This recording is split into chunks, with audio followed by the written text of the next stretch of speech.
Everything we experience, every thought, emotion, and physical sensation is actually measurable energy operating at different frequencies. And modern quantum physics is finally catching up to what ancient spiritual teachers have known for millennia. That's fascinating, and what really strikes me is how we can now actually measure these energy patterns in a lab setting. We're not just talking theory anymore. You know what's really mind-blowing about this? Think about how a radio works. When you tune to a specific frequency, you only receive broadcasts matching that exact wavelength. Our consciousness operates the same way, constantly broadcasting and receiving energy patterns. So if we're all essentially walking radio towers, what determines the frequency we're broadcasting? Well, here's where it gets really interesting.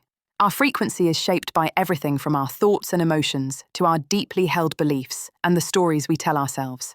And just like a radio signal, we can only receive experiences that match our broadcast frequency. That reminds me of some recent research in neuroplasticity showing how our thought patterns actually create physical changes in our brain structure. Exactly. And what's fascinating is how this manifests in our emotional states. Scientists have identified distinct frequency patterns associated with different emotions. Fear and anxiety operate at much lower frequencies than love and joy. That makes me think about how successful people often report maintaining positive emotional states. They're literally operating at a higher frequency. And here's what's really crucial. We're not just attracting what we want, we're attracting what we are. Recent studies in quantum entanglement show how particles influence each other across vast distances, just like our energy affects everything around us. That's quite different from how manifestation is usually presented in popular culture, isn't it? Oh my goodness, yes. It's not about vision boards and positive affirmations, though those can be helpful tools. The real work happens at the energetic level. When we understand frequency, we realize why some people seem to effortlessly attract opportunities while others struggle. Well, that brings up an important question. How do we actually shift our frequency? This is where the science gets really practical. Research shows that consistent practices like meditation, gratitude, and conscious breathing can measurably alter our electromagnetic field. But here's the key. It's not about forcing positive thoughts. It's about achieving genuine vibrational alignment. You know, that aligns perfectly with recent studies on heart rate variability and emotional coherence. Exactly. And when we start operating at these higher frequencies, something remarkable happens.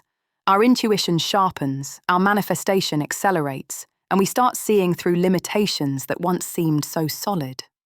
Though I imagine this process isn't always comfortable. Not at all. When you commit to raising your frequency, everything that doesn't match that new vibration starts surfacing. It's like doing a deep, energetic cleanse.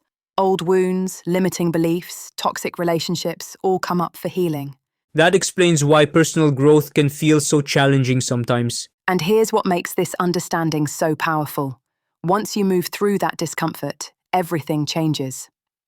Studies on neuroplasticity show how this rewiring process literally creates new neural pathways, making it easier to maintain those higher frequencies. So it's really about sustainable transformation rather than temporary fixes. Precisely. And what's really exciting is how this individual frequency work affects the collective. Research in mass meditation has shown measurable decreases in crime rates and increases in positive social indicators when large groups maintain higher frequencies together. That's remarkable. It suggests our personal energy work has much broader implications than we might think. And that's really the key takeaway here. We're not just passive receivers of reality. We're active creators through the frequencies we choose to maintain.